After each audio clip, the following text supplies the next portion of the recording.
بسم اللہ الرحمن الرحیم۔ السلام علیکم ورحمۃ اللہ وبرکاتہ۔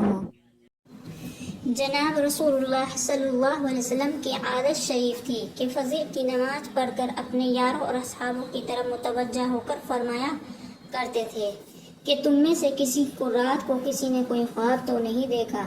اگر کوئی دیکھتا تو عرض کر دیا کرتا تھا تو آپ کچھ تعبیر ارشاد فرما دیا کرتے تھے۔ عادت کے موافق ایک بار سب سے پوچھا کہ کسی نے کوئی خواب تو نہیں دیکھا؟ سب نے عرض کیا کہ کوئی نہیں دیکھا۔ آپ نے فرمایا کہ میں نے آج رات ایک خواب دیکھا ہے کہ دو شخص میرے پاس آئے اور میرا ہاتھ پکڑ کر مجھ کو ایک زمین مقدس کی طرف لے چلے۔ دیکھتا کیا ہوں کہ ایک شخص بیٹھا ہوا ہے اور دوسرا کھڑا ہوا ہے اور اس کے ہاتھ میں لوہے کا زنبور ہے۔ اس بیٹھے ہوئے کے کلے کو اس سے چیر رہا ہے یہاں تک کہ گدی تک جا پہنچتا ہے۔ پھر دوسرے کلے کے ساتھ بھی یہی معاملہ کر رہا ہے۔ پھر وہ کلہ اس کا درست ہو جاتا ہے، پھر اس کے ساتھ ایسا ہی کرتا ہے۔ میں نے پوچھا یہ کیا بات ہے؟ وہ دونوں بولے کہ آگے چلو۔ ہم آگے چلے، یہاں تک کہ ایک شخص پر گزر ہوا جو لیٹا ہوا ہے اور اس کے سر پر ایک شخص ہاتھ میں بڑا بھاری پتھر لے کر کھڑا ہوا ہے اور اس کے سر کو نہایت زور سے پھوڑتا ہے۔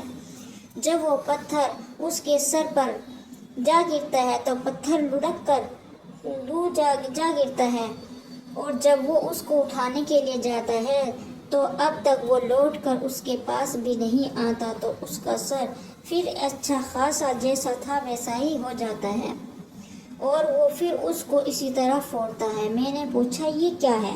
وہ دونوں بولے آگے چلو۔ ہم آگے چلے، یہاں تک کہ ہم ایک غار پر پہنچے جو مثل تنور تھا، نیچے سے فراق اور اوپر سے تنگ، اور اس میں آگ جل رہی تھی۔ اس میں بہت سے ننگے مرد اور عورتیں بھری ہوئی ہیں۔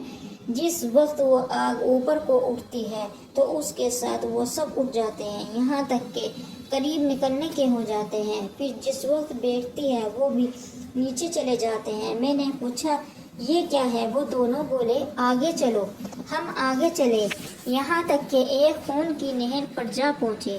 اس کے بیچ میں ایک شخص کھڑا ہوا ہے اور نہر کے کنارے پر ایک شخص کھڑا ہے کہ اس کے سامنے بہت سے پتھر پڑے ہیں، اور نہر کے اندر والا نہر کے کنارے کی طرف آتا ہے۔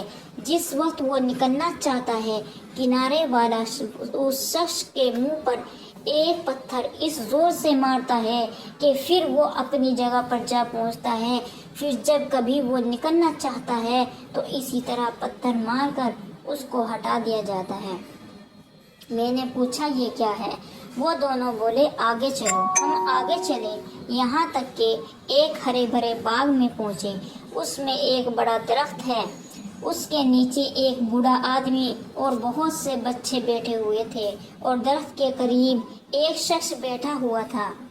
اس کے سامنے آگ جل رہی تھی، وہ اس کو دھونک رہا تھا۔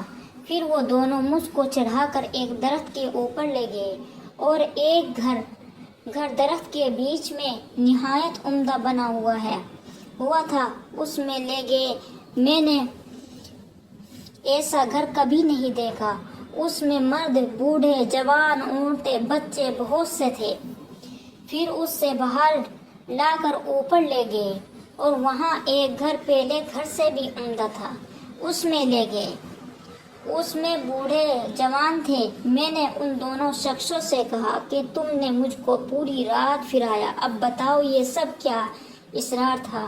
انہوں نے کہا کہ وہ شخص جو تم نے دیکھا تھا کس کے کلے چیرے جا رہے تھے، وہ جھوٹا تھا اور جھوٹی باتیں کیا کرتا تھا کہ وہ باتیں تمام جہان میں مشہور ہو جایا کرتی تھی۔ اس کے ساتھ قیامت تک کے یوں ہی کرتے رہیں گے، اور جس کا سر پھوڑتے ہوئے دیکھا ہے وہ شخص ہے کہ جو اللہ تعالیٰ نے جس کو علم قرآن دیا، رات کو اس سے غافل ہو کر سویا اور دن کو اس پر عمل نہ کیا، قیامت تک اس کے ساتھ یہی معاملہ رہے گا۔ اور جن کو تم نے آگ کی آگ میں دیکھا ہے وہ زنا کرنے والے لوگ ہیں، اور جس کو خون کی نہر میں دیکھا وہ سود کھانے والا ہے، اور درخت کے نیچے جو بوڑھے تھے وہ شخص تھے وہ حضرت ابراہیم علیہ السلام ہیں، اور اس کے ارد گرد جو بچے دیکھے وہ لوگوں کی نابالغ اولاد ہے، اور جو آگ دھونک رہا ہے وہ مالک کے دروغ ہے، اور پہلا گھر جس میں آپ داخل ہوئے وہ عام مسلمانوں کا ہے، اور یہ دوسرا گھر شہیدوں کا ہے، اور میں جبرائیل ہوں اور یہ میکائیل ہے۔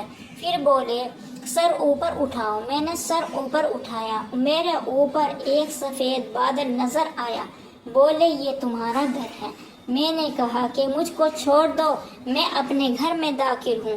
بولے ابھی تمہاری عمر باقی ہے، پوری نہیں ہوئی، اگر پوری ہو چکتی تو ابھی چلے جاتے۔ فائدہ: جاننا چاہیے کہ خواب انبیاء اولیاء کے وہی ہوتے ہیں، یہ تمام واقعے سچے ہیں۔ اس حدیث سے کئی چیزیں کا حال معلوم ہوا ہے۔ اول، جھوٹ کا کہ کیسی سخت سزا ہے۔ دوسرے، عالم با عمل کا۔ تیسرے، زنا کا۔ چوتھے، سود کا۔ سب مسلمانوں کو اللہ تعالیٰ ان کاموں سے محفوظ رکھے، آمین ثم آمین یا رب العالمین۔